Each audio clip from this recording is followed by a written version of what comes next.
de adorar a Dios, aleluya, de que cuando usted entienda algo que usted sabe que es verdad, suelte un buen amén, aleluya. Pero cuando yo diga, aleluya, que a María la tiene el diablo azotada, no diga nada, por amor a Dios. No diga nada, amén, no diga nada, amén, no, aleluya. Porque a veces hablamos sin conocimiento, aleluya. Usted nunca se debe de alegrar porque algún chamuco o algo tiene a alguien azotado, no, aleluya. Pero una de las enseñanzas maravillosas que tiene la palabra de Dios, mi hermano, es la manera de cómo Él salva, aleluya. La manera de cómo Él tiene el cuidado a pesar de lo que diga la historia, la fidelidad y la manifestación de Dios poderosamente manifestada a favor de los seres humanos, aunque no se lo merezcan. Aleluya. ¿No? A lo mejor usted se cree demasiado favorito, como que usted se merece todo el favor de Dios. Aleluya. Pero cuando usted se dé cuenta, aleluya, que en realidad a veces no lo merecemos, mi hermano, y por la bondad y la misericordia de Dios, que Él nos da las oportunidades para nosotros escapar de alguna condición. Alabado sea Dios para siempre. Pero lo que la Biblia nos enseña, mi hermano, es la manera de cómo Dios nos salva a nosotros. Aleluya. No sé si usted ha tenido esa gran experiencia de cómo Dios lo ha salvado de diferentes experiencias en su vida. Aleluya. Alabado sea Dios. Pero la Biblia nos enseña multitudes de maneras de cómo Dios ha salvado a muchos seres humanos. No sé de qué manera usted se imagina a Dios. No sé de qué manera usted piensa de Dios. No sé de qué manera usted piensa de usted mismo o de la iglesia. No sé de qué manera piensa. A lo mejor usted a veces piensa, y no voy a decir nombres, a veces pensamos que somos las personas que más hemos sufrido en la tierra, que más estamos sufriendo en la tierra. Y a veces nos hacemos víctimas de nosotros mismos y tratamos de causar lástima. Pero en realidad usted y yo no hemos sufrido en realidad lo que han sufrido personas que realmente un día también le creyeron a Dios. Aleluya. Antes de venirme, mientras estaba comiendo algo, aleluya, estaba viendo una película del año 1100 de Israel. Cuando los franceses, después de que Roma se retiró de Israel, comenzaron a llegar, después de que Roma perdió el dominio, comenzaron a llegar muchas naciones a querer conquistar a Jerusalén una vez más, porque es una ciudad, por alguna razón, es la más pequeña, pero es la más codiciable. Los franceses, aleluya, tomaron a Jerusalén, amén. Y el rey que estaba ahí en ese tiempo, en el año 1100, amén, se enfermó y tuvo que regresar y agarró a su hijo, lo instruyó y lo mandó en un viaje desde Francia a que fuera a tomar el control de las ciudades. Pero él de niño se crió en Jerusalén. Ahí creció porque su padre era el que había gobernado, el que estaba gobernando. Ya cuando era muchacho, el padre lo envió, aleluya. No tenía mucha experiencia. Rápidamente tuvo que instruir a su hijo porque él había enfermado. El muchacho agarró y se instruyó, amén, en la espada, en la estrategia, aleluya. Y cuando el padre lo vio, él dejó a varios gobernantes, aleluya, en Israel, en las provincias, en todo, dejó a varios.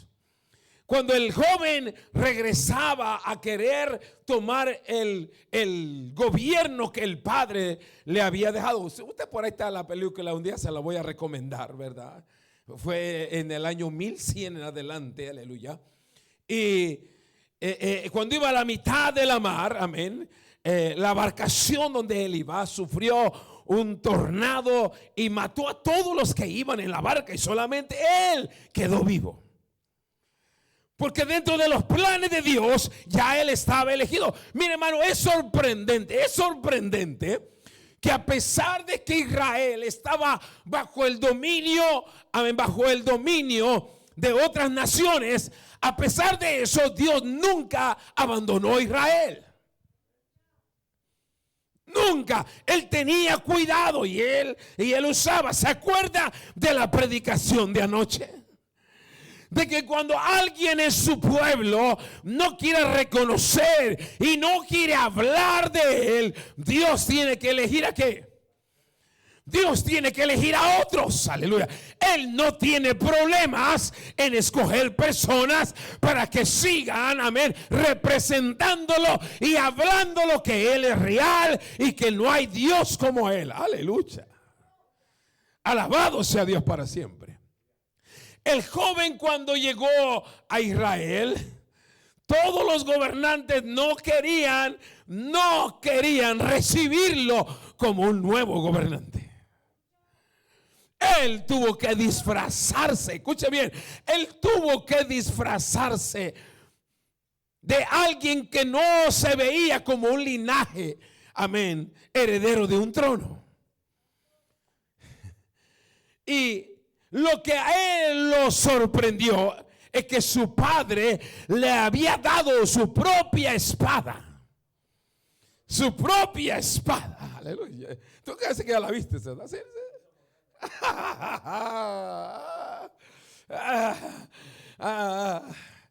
Y entonces él se metió entre el pueblo. Nadie lo podía reconocer a él. Nadie lo podía reconocer. Hasta que uno de los capitanes que ahí vio la espada. Y cuando vio la espada, dijo, este está raro, una vez más. O este mató al rey y se quedó con la espada. O por qué y lo comenzaron a seguir a él. Lo comenzaron a seguir porque la espada los identificó. ¿Sabe qué es lo que identifica a un creyente, Alonso? Es cuánto sabe de la palabra. No cuánto bonito predica, no cuánto bonito enseña, no cuánto bonito canta o toca, no. Cuánto él sabe de la palabra que representa a Dios. Aleluya. Aleluya. Hay algo que identifica el cristianismo y es la palabra de Dios. Es bueno traer un buen traje, es bueno venir a la iglesia, pero es mejor saber que usted lo está haciendo por obediencia a la palabra de Dios. Aleluya. Lo que identifica al verdadero creyente entonces es cuánto sabe y cuánto aplica y cuánto entiende la palabra de Dios. Porque a mí me sorprende que puede haber buenos líderes, pero sin conocimiento, sin aplicación de la palabra del Señor. Puede haber músicos, puede haber cantores, puede haber predicadores, pero cuando se trata de ver la palabra de Dios en su vida, no hay, se ausenta. Aleluya. Se ausenta. Entonces uno se pregunta, espérame, ¿dónde está la práctica, la experiencia de la palabra de Dios en su vida? La palabra de Dios es lo más maravilloso que existe en nuestras vidas. Aleluya. Yo me acuerdo cuando mi hija Ruth tenía algunos 9 años, que estaba en la escuela y la maestra que tenían les quería implantar que Santo Claus era el que hacía todas las cosas en la tierra. Y mi hija Ru llegó a la casa y me dijo: papá, tuve un pleito, a lo mejor te van a llamar de la escuela. Le digo: santo Dios, ¿qué hiciste, muchacha? Se puso a contradecir y a confrontar a la maestra que Santa Claus no existía. Y le dijo ella: él no existe. El que existe es Cristo Jesús. Y se puso a pelear con la maestra, esa niña. Dice: te van a llamar. Dice: no, el bueno, el que salva es Jesús de Nazaret. Aleluya. Aleluya. El que bendice a la gente, el que da regalos es Jesús. Santa Claus no es. No sé si usted se atrevería un día llegar a un hogar donde se están repartiendo y están celebrando y traen el gorrito de Santa Claus y usted se quedaría callado. Porque una cosa es saber que no es Santa Claus, otra cosa es defender a Cristo y decir que Él es Cristo. Porque a lo mejor usted va a ir a ciertos lugares donde va a ver a alguien vestido de Santa Claus repartiendo los regalos y usted se va a quedar callado. ¿Verdad que sí? Ya ve, no dijo ni un amén. Ahora entiendo, ¿verdad? A ver si no lo visten a ustedes, Santa Claus. Por lo menos a lo mejor le van a poner el gorrito ahí así. Entonces, a este muchacho lo identificaron porque él traía la espada de un rey. Aleluya.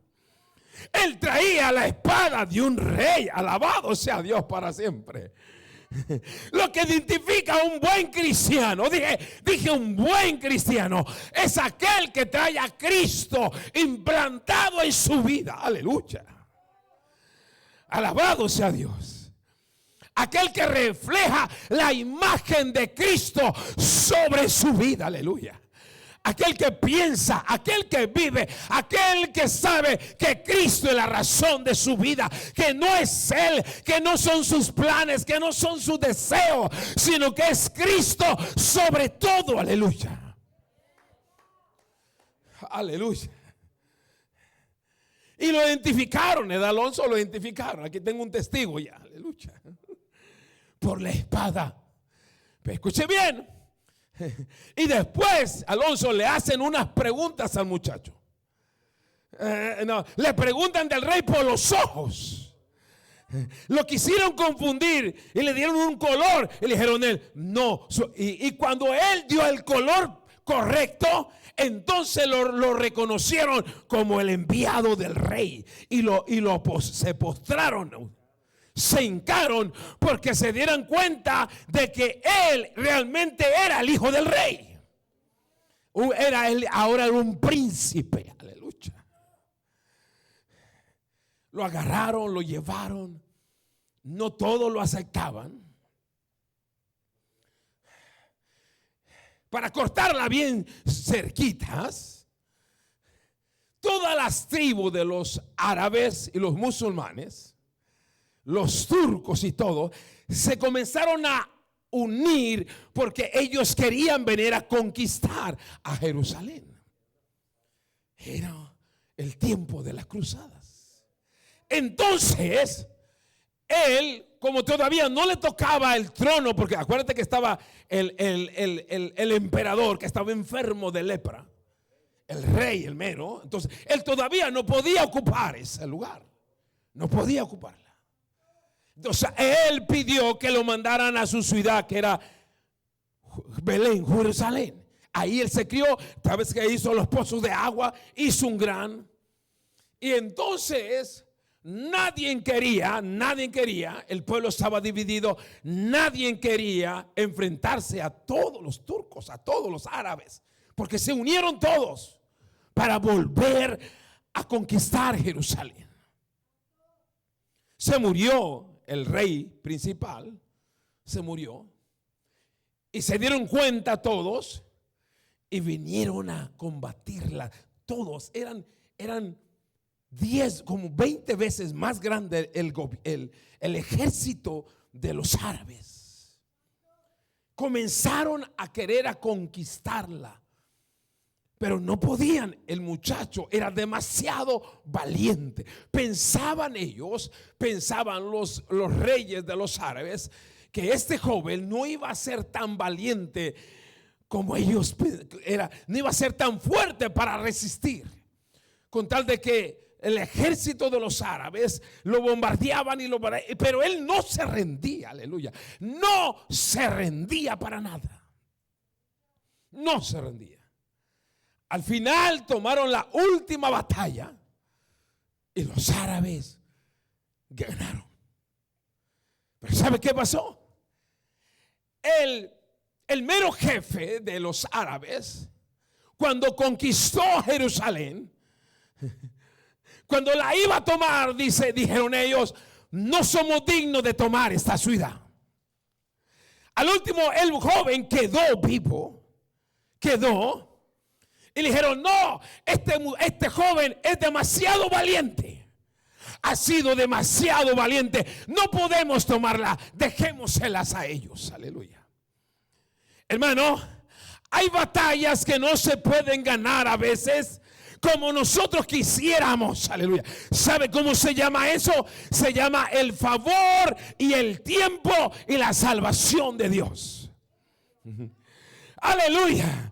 Nosotros pensamos que podemos ganar porque nos sentimos fuertes, porque tenemos una iglesia poderosa, porque tenemos los mejores maestros, los mejores predicadores, los mejores oradores, porque tenemos la mejor orquesta, los mejores cantores, los mejores músicos, y pensamos que por eso la presencia y la gloria de Dios va a descender. Pero déjame decirte que todo eso es bueno, pero no va a ser tan bueno hasta que Dios lo apruebe y decida, aleluya, manifestar su gloria y su poder. Aleluya. Alabado sea Dios. Todo lo que no pudieron hacer con los ejércitos, con las estrategias, aleluya, lo hizo Dios con su favor divino, con la bondad de Dios, con la gracia de Dios. Aleluya. Mi hermano, siempre que Dios va a salvar de acuerdo a su voluntad, no necesita un ejército, porque la Biblia se va a cumplir. A veces quisiéramos tener a alguien que nos salve, quisiéramos tener a alguien que nos saque de alguna prueba, de alguna rueda, de lo que sea. Quisiéramos que el médico tuviera la medicina adecuada para que nos quite la enfermedad. Y no lo ha logrado. En cambio, cuando tú alcanzas el favor de Dios, ¿cuántos no quisiéramos que todos nuestros hijos vinieran corriendo al Señor? Y hoy ya oramos, ayunamos y no hemos podido, ¿verdad que no hemos podido? Pero cuando llega el momento de que Dios manifieste su gracia y su favor divino, quisiéramos que el esposo se convirtiera, quisiéramos que la mujer, la esposa se convirtiera, y no lo hemos podido lograr, ¿verdad que no? No lo hemos podido lograr. ¿Sabe por qué? Sencillamente porque no se ha manifestado el favor de Dios en ese lugar. Aleluya. No se ha manifestado. Pero el que no se manifieste no quiere decir que Dios no se va a manifestar. Eso no quiere decir que Dios no se va a manifestar. ¿Sabes qué? A ti y a mí no nos interesa la fecha y la hora. Lo que nos interesa es saber que Dios un día lo va a hacer. Aleluya. Porque había un anciano, aleluya, un anciano y una anciana que se pasaban en el templo, aleluya, adorando, sirviendo, ayunando, orando, esperando el momento en que la salvación se manifestara, aleluya. Y ellos habían hecho una promesa, aleluya, que no querían morir hasta no ver con sus ojos la salvación de Dios que Él había prometido. Aleluya. No sé cuántas veces usted se ha comprometido con Dios de esa manera. ¿Cuántas veces usted se ha comprometido con Dios de esa manera? Señor, no voy a dejar de hacer esto hasta no verte, Señor amado. Aleluya. Quiero terminar con esto. Número 1, el viernes ya vimos la profecía antes de que Él se manifestara. Anoche vimos lo que sucedió cuando Él nació. Hoy quiero concluir con lo que ocurrió en sus primeros 2 años de nacimiento. En sus últimos días de su niñez, antes de entrar a la adolescencia. ¿Qué ocurrió? ¿Cuál fue esa última experiencia después de su nacimiento? ¿Qué es lo que ocurre cuando Cristo viene a un corazón? Aleluya. ¿Qué es lo que ocurre en una persona cuando descubre que Él ha nacido en su vida? ¿Qué es lo que ocurre? Aleluya.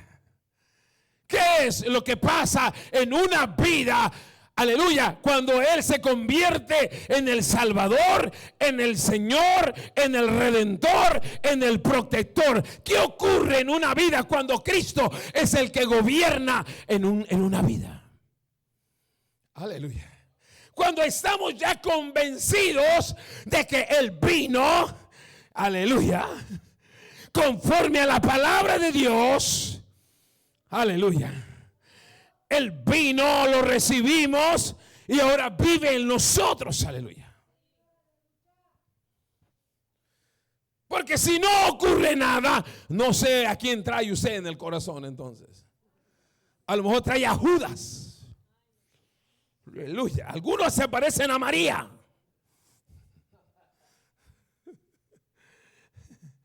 Algunos traen a Pedro porque todavía siguen golpeando y trozando orejas.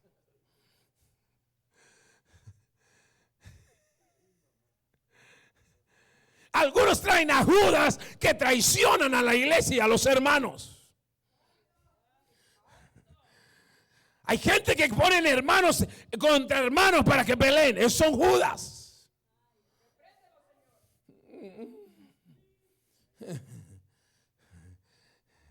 No.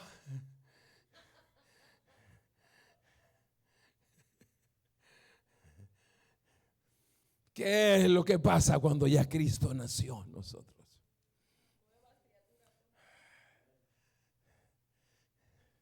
Me gusta que me reten a mí.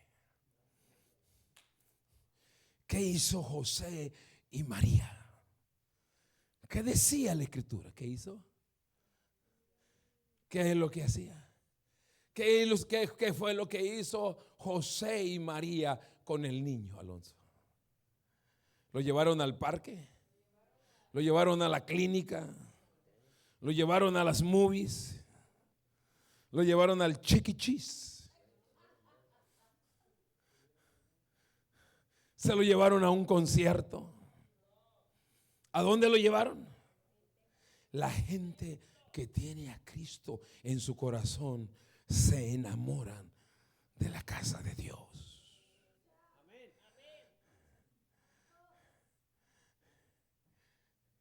Es como si yo le dijera a usted, después de que termine el servicio, no te regreses para tu casa. Vete para otro lugar. ¿Usted lo haría? ¿Verdad que no?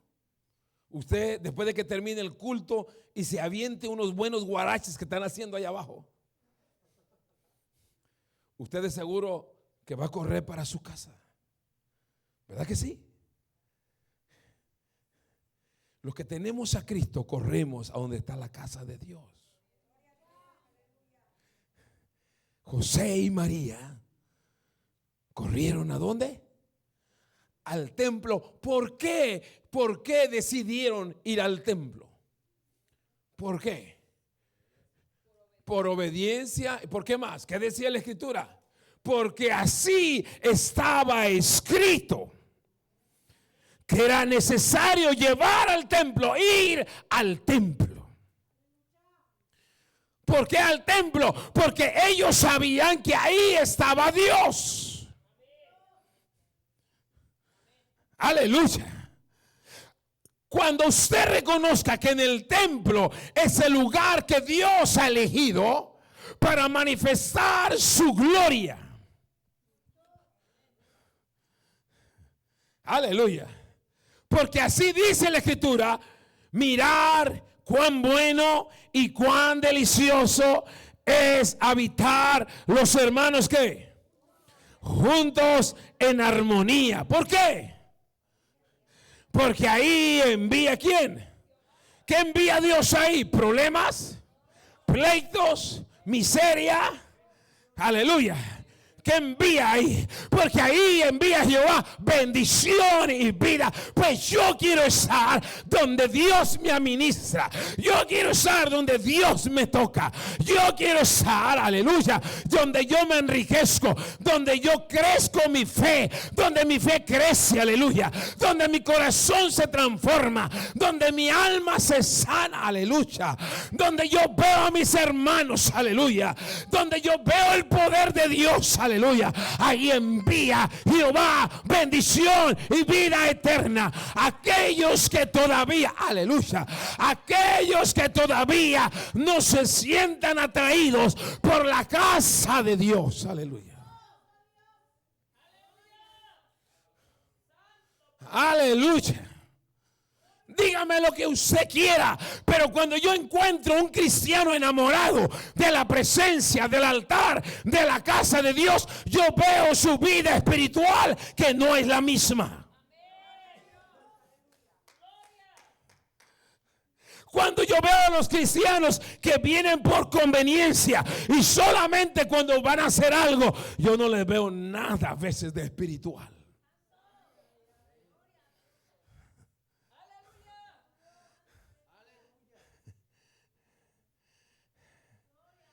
Ellos dicen como está escrito que era necesario llevarlo ¿a dónde? Al templo. Aleluya.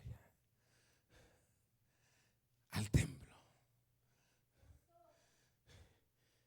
Y quiero concluir con estas 4 personalidades que encontramos en la niñez de Jesús. 4 personas que estaban en el templo. Número 1, aleluya, el que menciona que llevó era el padre, que era ¿qué? José estaba ahí. Número 1, el primer personaje que estaba ahí, que llegó al templo con el niño, ¿fue quién? José. Era José. ¿Qué representaba José en el templo? ¿Qué representaba José en la infancia? En la infancia de Jesús. José, de acuerdo al hebreo, significa Jehová proveerá. Lo primero que Cristo representó en la tierra era la provisión de Dios para la remisión de nuestros pecados. Jesús no simplemente fue el personaje que está en la historia, que murió por nuestros pecados, no. Aleluya. Jesús, aleluya, era lo que significaba el padre adoptivo José, que significa Dios proveerá. Aleluya. Dios proveerá. En otras palabras, Dios fue fiel a su promesa. Aleluya. Si Él habló que iba a redimir un día, siempre en la Biblia, mi hermano, vamos a ver a un Dios proveedor de todas nuestras necesidades. Aleluya. Entonces lo que primero iba entrando al templo, aleluya, era el Dios que provee, aleluya. Lo que traemos en nuestra mente, nuestra fe, lo que traemos en el corazón es el Dios de la provisión, aleluya. ¿Cuántas veces Dios no nos ha librado de tantas cosas? Aleluya. ¿Cuántas veces Dios no nos ha librado? Aleluya. Hace rato hablaba con hablaba con la persona de que chocó mi camionetita, ¿verdad? Aleluya. Y cuando yo vi que la camioneta de él iba dando vueltas y iba derecho a la mía, yo quería pelearme con Dios. Le digo, espérame, pero tú me prometiste que me ibas a cuidar. Los planes de Dios son misteriosos. Aleluya. Y yo viendo de lejos, y casi era mi vecino el que le pegó. Pero miren lo sorprendente, uno se puede enojar con Dios, ¿verdad? Pero desde que llegó el Señor me dijo, no te preocupes, yo te lo voy a pagar, está bien, yo te lo voy a pagar, ¿verdad? Pero hace rato que fui a recoger la camioneta y que me dio el dinero para pagar, dijo, y le conté la historia de cómo es que él le pegó a mi camioneta. Yo le decía, mira, porque yo no le había dicho que era cristiano todavía ni nada. Hasta hace rato le dije.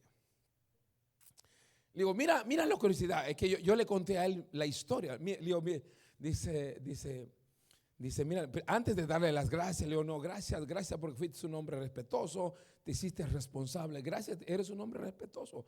Te hiciste responsable de pagar y me has pagado todo lo que me costó por reparar la camioneta, ¿verdad? Pero le digo, te voy a contar la historia de lo que pasó, por cómo tú es que le pegaste a mí. Y él me dice, mira, no entiendo, dice, tú eres mi vecino, no entiendo cómo yo te golpeé tu camioneta, no lo entiendo, pero eres mi vecino, ¿verdad? Le digo, es que hay algo que a veces descontrola a los humanos que se llama la nieve resbaladiza, ¿verdad? Entonces le digo, déjame contarte la historia. Y me dice, a ver, cuéntame la historia. Le digo, mira, mi camioneta, antes de que tú la golpearas en la mañana, yo me subía a calentarla porque tenía que irme a mi iglesia. Oh, ¿eres cristiano? Le digo, sí, soy cristiano, ¿verdad? Por eso me ves tranquilo, calmado, no te busqué pleito ni nada. Sí, parece que eres cristiano, ¿verdad?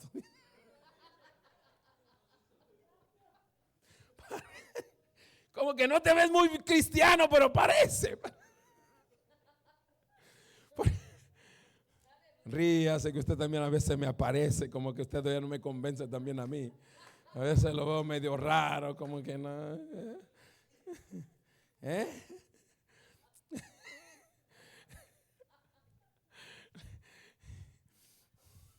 Hay algunos que los veo de lejos medio raros todavía. No sé si ustedes son de Dios o no son de Dios.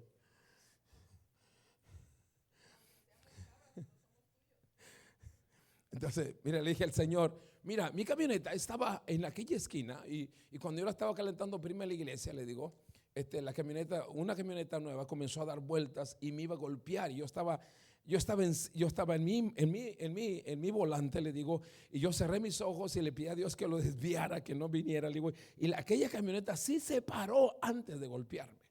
Entonces le dije, yo como soy demasiado inteligente, aunque usted no lo crea, yo soy inteligente. Como yo soy demasiado inteligente, dije, voy a quitar mi camioneta de aquí porque me la van a golpear. Y la moví allá donde tú fuiste y la golpeaste. Y se me queda viendo el Señor. Dice, ¿a poco sí? Tú la moviste para que yo... No, yo no quería que... Yo la moví para que no me golpearas. Y tú la golpeaste, mejor no la hubiera movido.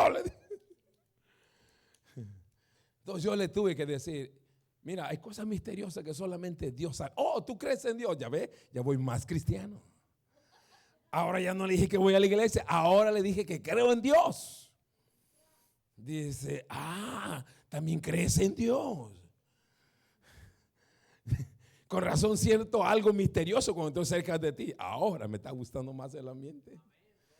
Pero si quiere saber la película completa, venga el próximo domingo, se la cuento cómo terminó todo.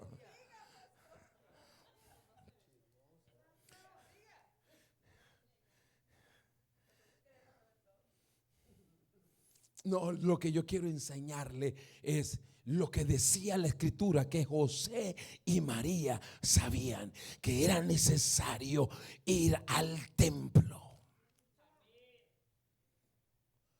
Para ellos era algo especial que estaba escrito en la Biblia, que era necesario ir al templo. ¿Y a qué se iba al templo? ¿A qué se iba al templo?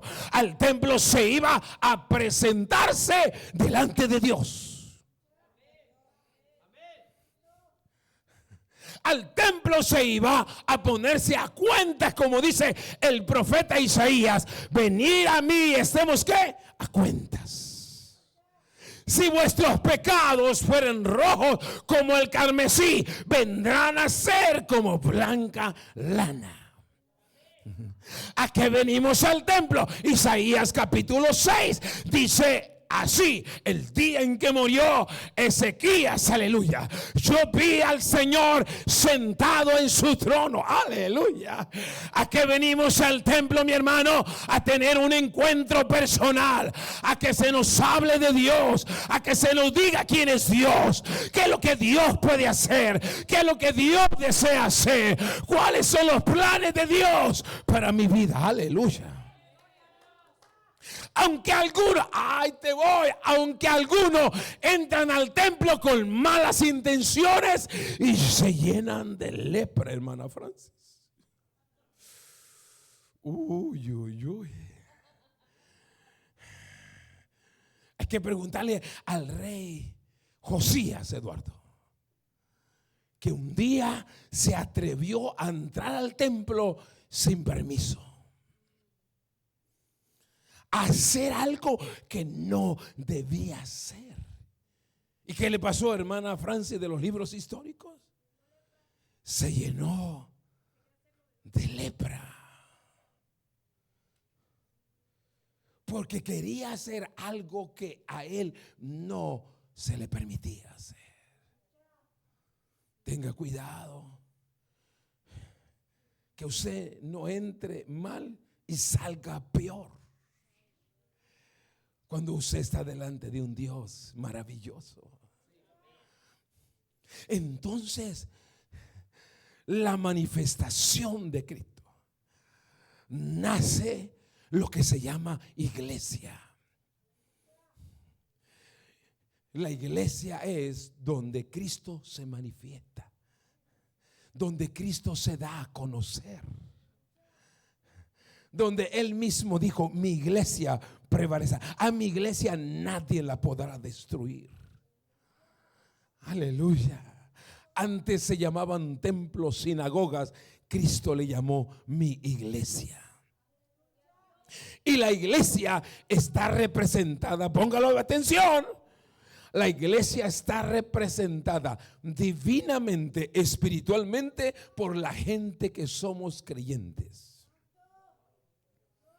La iglesia, como testimonio al mundo, está representada por un santuario con una cruz, donde usted ve un edificio y una cruz grandota.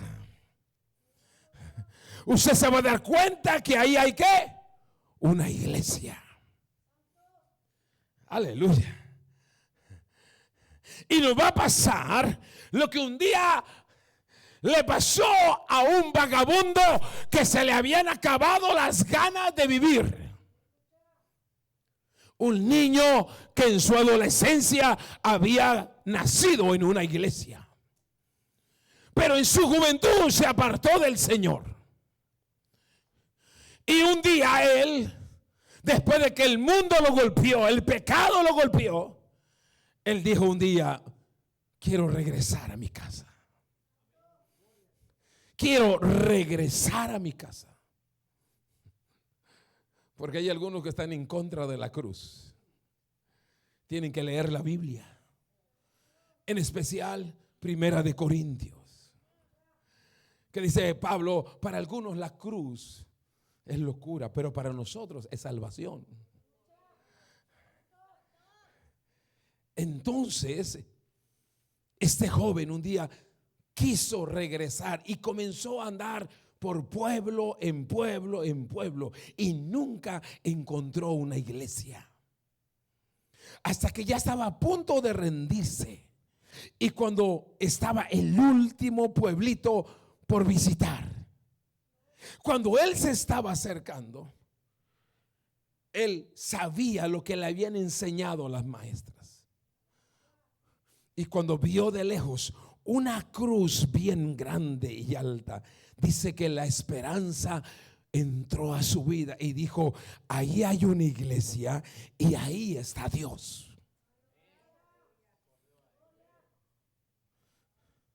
Para el mundo, a nosotros no nos llaman iglesia.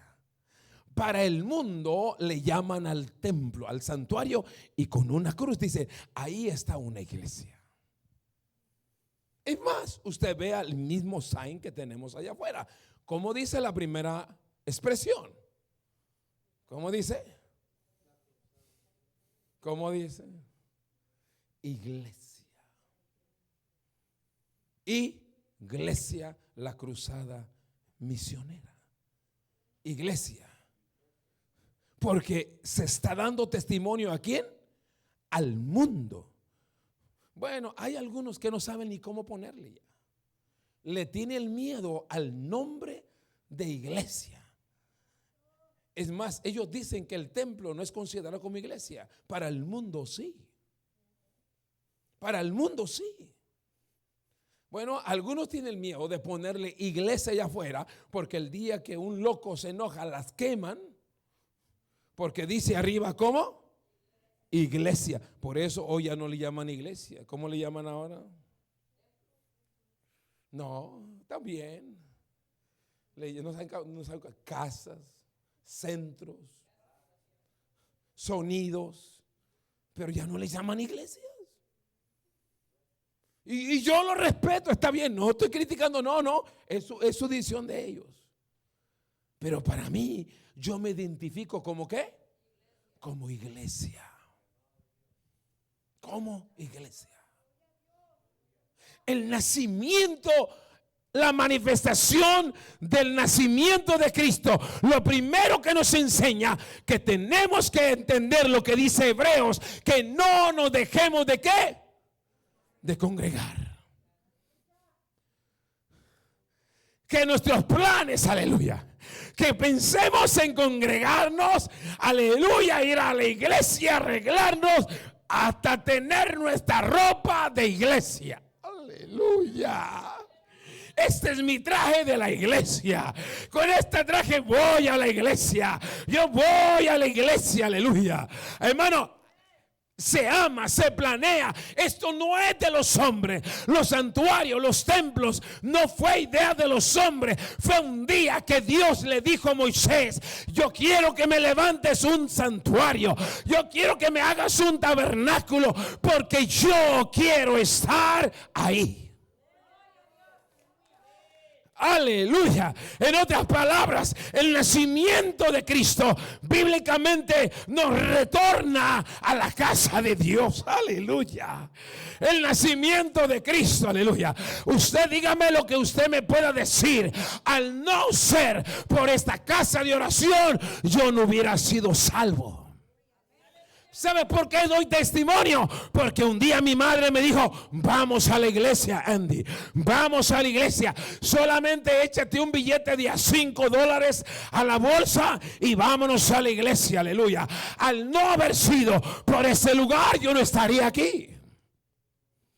Aquí Dios me salvó, aquí Dios me redimió, aquí Dios me libertó, aquí Dios me santificó, aquí Dios me lavó, aquí Dios me dio mi esposa, aquí Dios me puso en el ministerio, aquí Dios me dio testimonio, aquí siento la presencia, aquí siento el poder, aquí siento la gloria. Aleluya. No hay lugar más precioso que este. En primer lugar, la iglesia representó el tabernáculo en el Antiguo Testamento.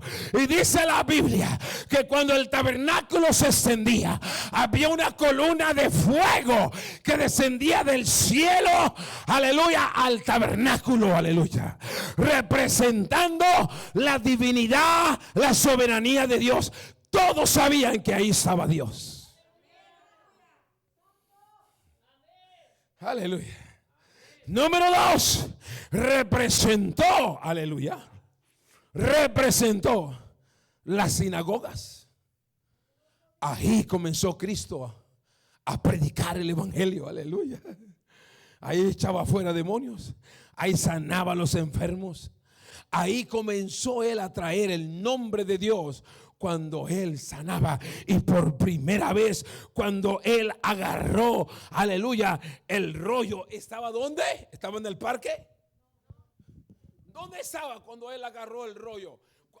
¿A dónde predicó su primer mensaje?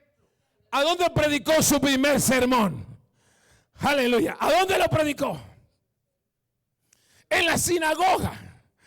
Y llegó y le dieron el rollo del libro. Y dice la Biblia que lo abrió donde estaba el libro del profeta Isaías. Aleluya. Y donde decía, aleluya, ¿cómo decía? El Espíritu del Señor, mi hermano, cuando usted viene con hambre, cuando usted viene con devoción, cuando usted trae las intenciones de llamar la atención y usted sabe que Dios va a bendecir su vida, usted está esperando, dice él, sus primeras palabras dijo, el Espíritu del Señor. Mire que no digo, oh, es que aquí están todos los que me odian, es que aquí están todos los que no les caigo bien, aquí están todos los enfermos. No, no, no, no. Su mentalidad de él, su corazón estaba hambriento de la gloria y la presencia del Espíritu Santo. Y dijo, el Espíritu del Señor está sobre mí. Aleluya. El Espíritu del Señor está sobre mí, por cuanto el Señor me ha ungido. Aleluya. Me ha ungido. Número 2, me ha enviado. Número 3, me ha enviado. Aleluya. Me ha enviado. ¿A qué? A sanar a los enfermos, a libertar a los cautivos, a predicar el año agradable de la buena voluntad. En otras palabras, decir, Dios no se ha olvidado de su pueblo. Dios no se ha olvidado de la iglesia. Dios no se ha olvidado de ti, mi hermano. Hermana, Dios no se ha olvidado de ti. Dios no se ha olvidado de ti. Espérame, me falta un pedacito de la película. Ahorita el Espíritu Santo me lo recordó. Una de las cosas que me admira mucho Israel es que desde el año 100, todos los emperadores romanos que hacían, mataban a los hijos. Si usted cree que usted ha sufrido, bueno, pregúntele a los judíos. A ellos les descuartizaban sus hijos. ¿Y sabe lo que hacían, Lisette? ¿Sabe lo que hacían los judíos? No. ¿Sabe lo que hacían? No les daba miedo y las mujeres volvían a parir. Así fueron generación tras generación. criaban hijos y se los mataban. Pero ellos seguían ¿qué?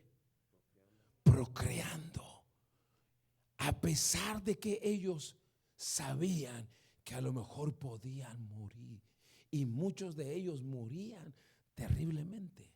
Algunos que no aguantaban huían. Por eso el evangelio llegó a África, llegó a Asia, llegó a Europa, por los que no aguantaban. Pero la mayor de ellos, escuche bien, sus hijos morían quemados, descuartizados. Ellos los veían. Si usted cree que usted ha sufrido, usted no ha sufrido nada. Que maten a tus 5 hijos delante de tus ojos, descuartizados, todavía le seguirás sirviendo a Dios. Si no se aguanta con un dolor de cabeza, ya no quiere venir, se imagina. El pie ya no, la rodilla no te sirve y me quedo en la cama, me duele mi rodilla.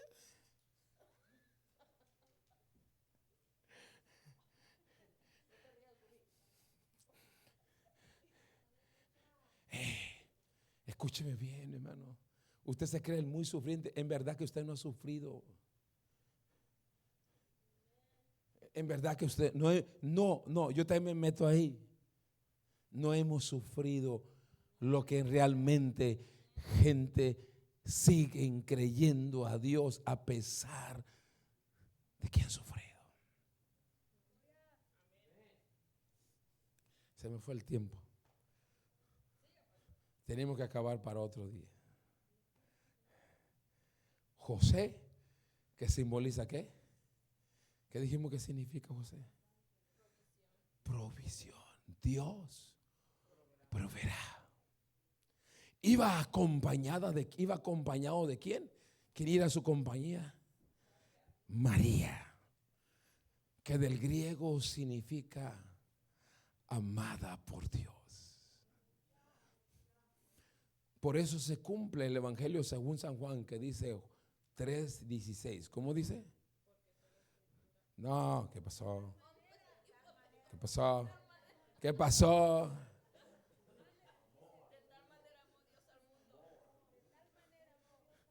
Entonces lo que iba entrando al templo era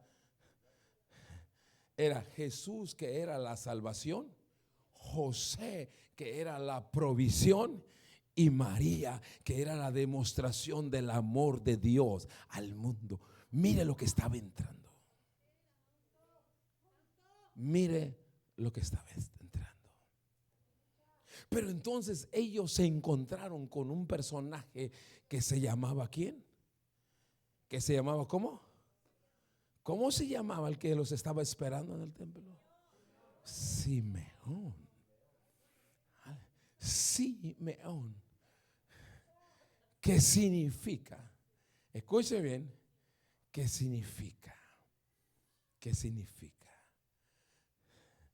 Dios destroza. ¿Qué significa? Dios edifica y levanta. Por eso cuando Dios escoge a Jeremías capítulo 1, Dios le da una palabra a Jeremías que él lo había escogido. ¿Para qué?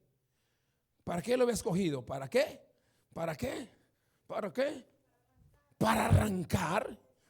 Y también ¿para qué? Para edificar. Dios primero arranca para hacer algo nuevo. Dios no hace algo nuevo en lo que está viejo. Dios no hace nada nuevo en algo que está viejo. Ya 800, casi 700 años atrás estaba profetizando por Isaías que cuando el Mesías se comenzara a manifestar, él iba a ¿qué? Número 1, él iba a arrancar y después iba a ¿qué? A edificar. Aleluya.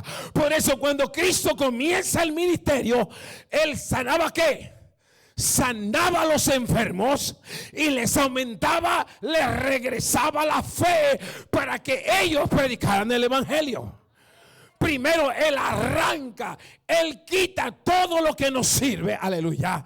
Alabado sea. Entonces cuando María y Jesús y José, ¿quién los estaba recibiendo? Dice la escritura que como estaba Simeón. Simeón estaba ¿qué? Estaba con los brazos abiertos esperando al niño. Escúcheme bien, escúcheme bien. ¿Cuál era el mensaje de Simeón? Está listo quien va a arrancar y quien va a edificar. Mira la palabra como es maravillosa, mi hermano. Oh, alabado sea Dios. En otras palabras, el tiempo comenzaba de una manera sobrenatural. Por eso cuando Cristo llega a la vida de uno, lo primero que hace es arrancar lo que nos sirve y plantar lo que sirve. Simeón, aquel que remueve. Hermano, y desde que Cristo comenzó a pisar la tierra, dice entonces el Evangelio de Juan, capítulo 1, versículo 3, que la tierra estaba llena de ¿qué? De tinieblas. Pero cuando la luz se manifestó, las tinieblas ¿qué? Huyeron.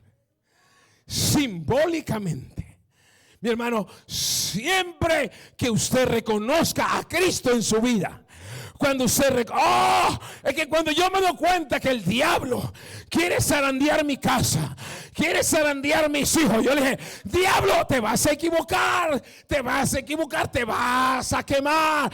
Tú estás tratando de tumbarme, tratando de dañarme, tratando de meterte en mi casa, pero aquí está aquel que vino a arrancar y aquel que vino a plantar, aquel que hizo que las tinieblas se fueran y que la luz se manifestara. Si usted camina con Cristo, usted tiene que saber que si Él va con usted, Él va a ir arrancando y a usted lo va a ir plantando. Aleluya. Él va a ir abriendo caminos, va a ir caminando. Él va a ir abriendo puertas, aleluya. Y usted va a seguir caminando hacia adelante. ¿Por qué? Porque Cristo está presente ahí, aleluya. No. Usted no puede dejar a Cristo en el templo. Usted no lo puede dejar en su casa. Cristo quiere caminar con nosotros. Donde usted llega, se tienen que abrir las puertas. Donde usted llega, las tinieblas tienen que huir. Porque Él es el que arranca, Él es el que mueve y Él es el que planta. Póngase en pie porque ya terminé. Póngase en pie.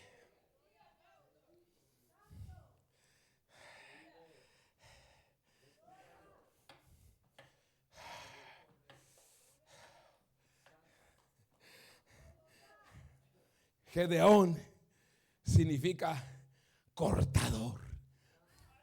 Aquel que va cortando, aquel que va abriendo camino. Aleluya. ¿A cuánto le gustaría que Dios limpiara el camino donde usted va? Aleluya.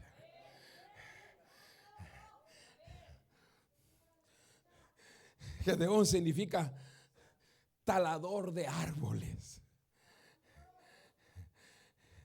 ¿Por qué? Porque las mejores maderas, los mejores donde usted está sentado se hicieron con árboles. Cuando usted los ve, no les ve mucha atracción, pero verdad, mira la maderita como la forman de un árbol. ¿Cuánto proceso se lleva para quedar así de hermoso? Nosotros los queremos ver hermosos espiritualmente, pero no queremos que Dios nos tale. Aleluya. Deja que Dios trabaje en tu vida, mi hermano. Deja que el Señor obre. Deje que aquel que comenzó la buena obra en tu vida. Usted a lo mejor todavía no se imagina lo que Dios puede hacer con usted. Pero escuche bien, Dios no va a hacer nada contigo al menos que te dejes talar. Hay muchos que sueñan con que Dios los use, pero Dios jamás los va a usar porque no se dejan talar. Se van a quedar con sus deseos, con sus planes. Lo van a intentar. Yo he visto en el transcurso de 30 años, escuche mi hermano, yo he visto tantos músicos, tantos cantores aquí. Yo he visto tantos líderes, tanta gente que ha tratado de predicar. Y yo los he aventado. Yo he visto muchos maestros que han intentado. Pero cuando se trata de talar, no aguantan y se van. Y hoy andan fuera de la voluntad de Dios. Escuche bien. Termino con el último personaje que estaba ahí.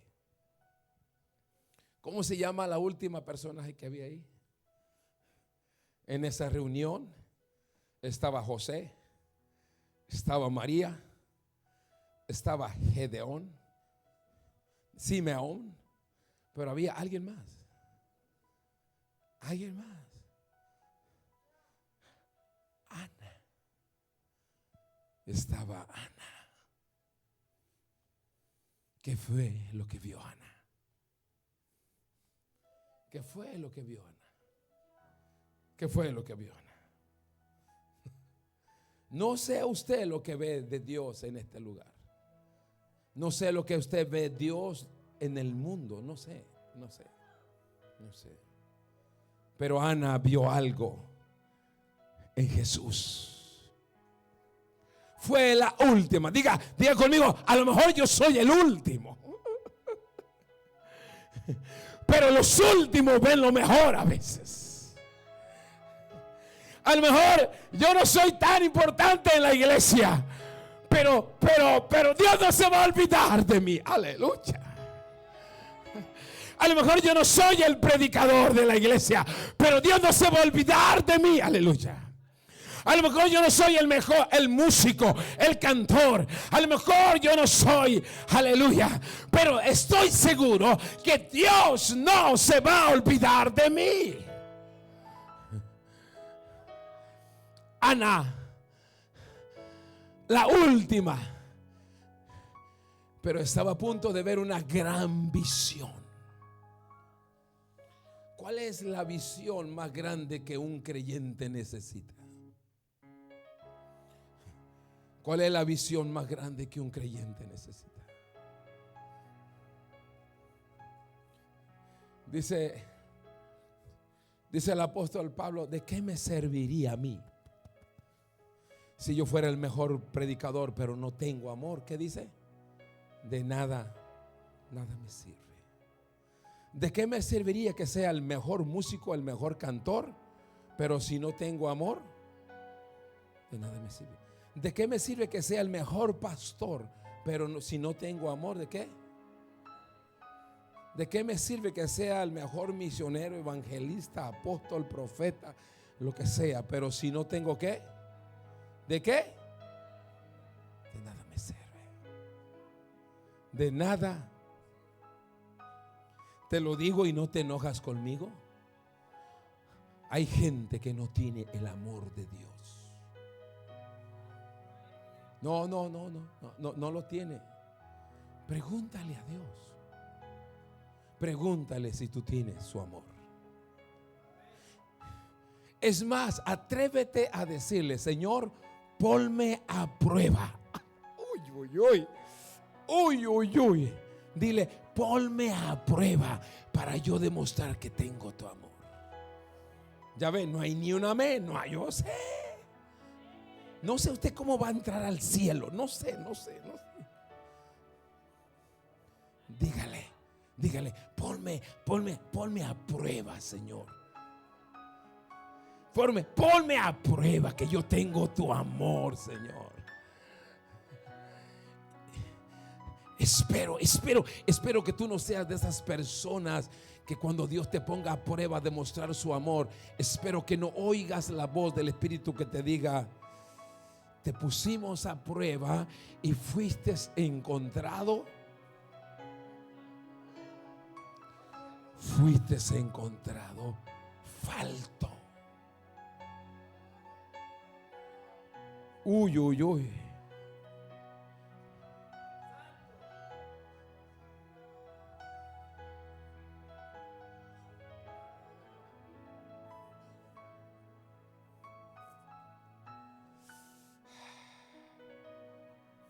Estaba ahí también Ana. 37, era viuda desde hacía 84 años. Mire lo que hacía esta mujer. Yo sé que a usted se le hace difícil y pone cualquier excusa por no salir de la casa. Aquí le va la regla para las ancianas y las viudas. Si no, usted no es nada. ¿Qué hacía esta mujer? No. Y no se apartaba de dónde. Usted no quiere dejar su cama, sus colchas. Usted no quiere dejar su casa. No. Está hablando del templo, de este templo, no de su casa. No. No está hablando de su cuerpo, está hablando aquí. Usted, no. Aquí una vez más, esta es la salvación aquí. Ella no se apartaba de dónde. ¿Qué hacía ella en el templo? Oraba. ¿Y qué más? ¿Cuánto tiempo usted ora aquí en la casa del Señor? Yo lo observo. Hay algunos que les gusta caminar mucho. En la hora del servicio se pueden hacer negocios. Yo los veo. O sea que usted no me puede engañar. Menos a Dios. Oraba y ¿qué? ¿Y qué más? Y ayunaba. Oye, ya se me puso serio. Déjelo consuelo.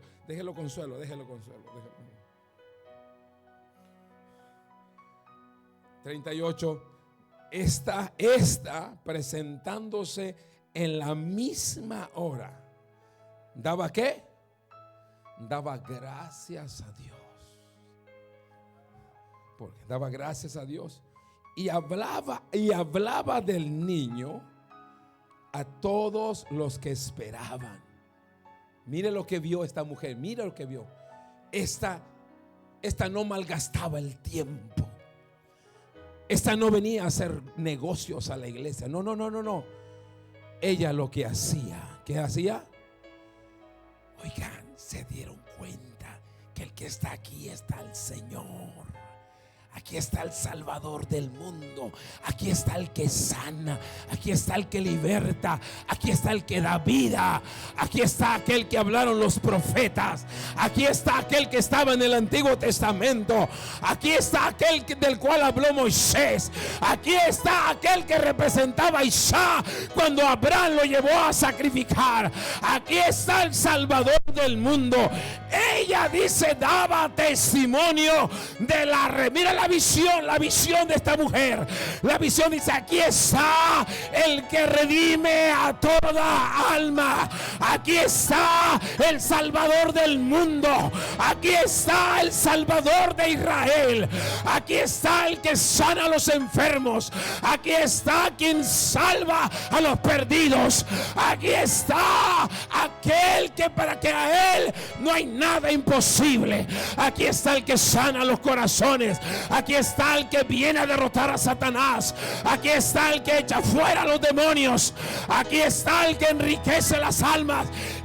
Él aquí está. Daba testimonio de la redención. Mire la visión. ¿Sabe por qué nosotros no tenemos una experiencia gloriosa? Porque no damos testimonio del Redentor. Porque no hablamos de Él. Porque no lo honramos debidamente. Aleluya. Pero te tengo buenas noticias. Él aquí está en esta noche. Él está aquí para redimir a su iglesia, para salvar a la iglesia, para transformar a la iglesia. Aleluya. Oh, mi hermano, la visión de esta mujer era una visión de transformación, era una visión salvífica, era una visión poderosa que transformaba cualquier mente. En otras palabras, ella decía, el que nos va a salvar aquí está. El que nos va a abrir camino aquí está. El que va a acabar con el pecado, aquí está. El que va a abrir camino, aquí está. María no lo vio de esa manera. José no lo vio de esa manera.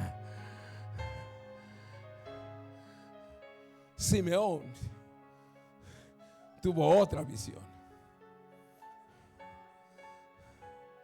Simeón dijo: hoy ha llegado la salvación para los gentiles. Una palabra de un anciano que hoy se está cumpliendo. Que los gentiles iban a ser ¿qué? Salvos. Usted y yo somos gentiles. Todos los que no son judíos son ¿qué? Son gentiles. Las palabras de este anciano se cumplieron. Los gentiles recibirán la salvación. Por esa palabra profetizada estamos tú y yo aquí.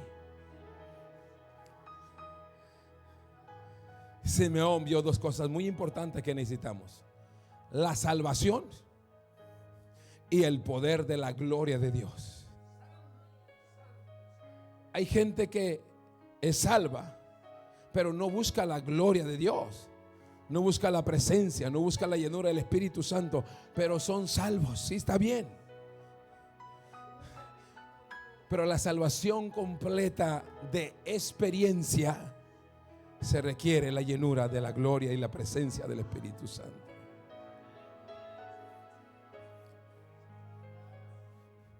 La visión de la iglesia es la redención. Usted y yo deberíamos de soñar cómo Dios va a salvar a nuestros hijos. Yo todos los días veo cómo Dios va a hacer algo maravillosamente en mi casa. Cuando me voy a dormir, yo digo: Señor, mañana espero un milagro grandioso. En cualquier momento yo espero las noticias de mi familia que es salva. Aleluya. Cuando se murió mi abuelita, toda su vida de bruja, cuando ella estaba a punto de morir, le dije a mi mamá: ya le presentaste el plan de salvación. Ella me dijo: Andy, acaba de recibir a Cristo como su Salvador. Cuando mi padre estaba enfermo, que a punto de morir, le dije a mi hermana: asegúrate que él tiene a Cristo como Salvador. Me dijo él mismo: mi hijo, no te preocupes, yo sé a dónde voy. Al día siguiente murió. Yo sé a dónde voy. ¿Cuál es tu visión? ¿Cuál es la visión de la iglesia? La visión de Dios, la visión de Cristo, era que Dios iba a salvar al mundo. Señor, te damos gracias en esta noche. Si tú no tienes esa visión salvífica, ven acá al frente. ¿A cuánto les gustaría ver cómo Dios salva a la gente? ¿A cuánto les gustaría cómo Dios salva? Él ya puso la visión. Venga para acá. ¿Cuántos quieren ver la salvación en su casa, en su vida, en sus familiares, en sus amigos, en el trabajo? Yo hoy quiero plantar esta visión en tu corazón. Una visión que tus ojos van a ver cómo Dios va a salvar. Cómo Dios va a salvar a tu amigo, cómo Dios va a salvar a tus compañeros de trabajo, cómo Dios va a salvar a tus propios familiares. Dile: Señor, abre mi visión salvífica. Yo quiero ver cómo tú nos vas a salvar. Yo quiero ver cómo tú vas a redimir, Señor amado. Mis ojos van a ver la salvación de mis hijos. Los ojos van a ver la salvación de mi esposo. Mis ojos van a ver la salvación de mis padres.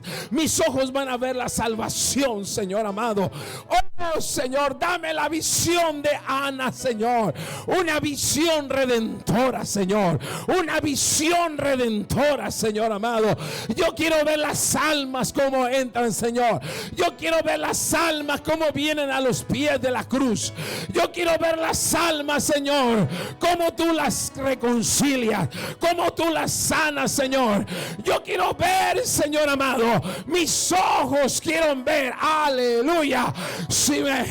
Aleluya. Simeón dijo: mis ojos han visto la salvación tan grande. Dile al Señor, dile: Señor, mis ojos quieren ver esa salvación tan grande. Dile: mis ojos quieren ver la salvación de mis abuelos. Mis ojos quieren ver la salvación de mi nieto. Abas, ojalá.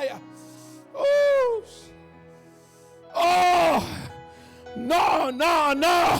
Tu pasión, tu amor es la salvación de tu propia alma. Si tú estás luchando contigo mismo, dile: Dios, dame la confirmación, dame la firmeza de la salvación en mi vida.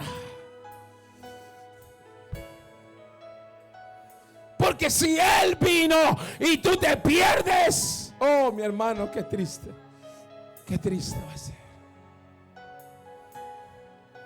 Qué triste. Oh, qué triste. Qué triste. Qué triste. Qué triste. Espíritu Santo de Dios.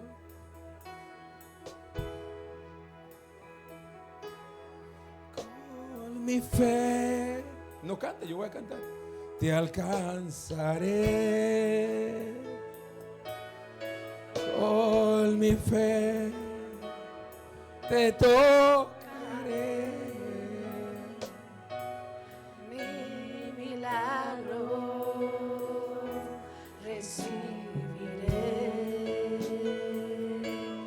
y sé que transformado yo seré. Con mi fe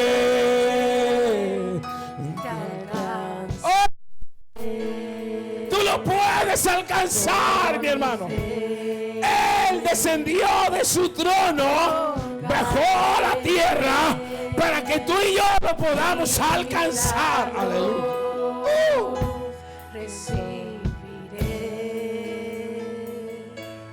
Y alcánzalo en esta noche. Alcánzalo. Con mi fe.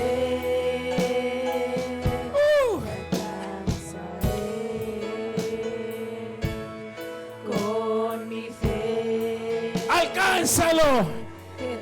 Alcánzalo en esta noche. Aleluya. Di: mis ojos, la salvación. Mis ojos van a ver la salvación de Jehová. Sé que transformado Dios. Con mi fe. Oh, poder de Dios. Poder de Dios. Con mi fe. Dile: yo sé que te puedo alcanzar, Señor. Yo sé que te puedo alcanzar, oh Dios. Mira, recibiré. Y sé que transformado yo seré.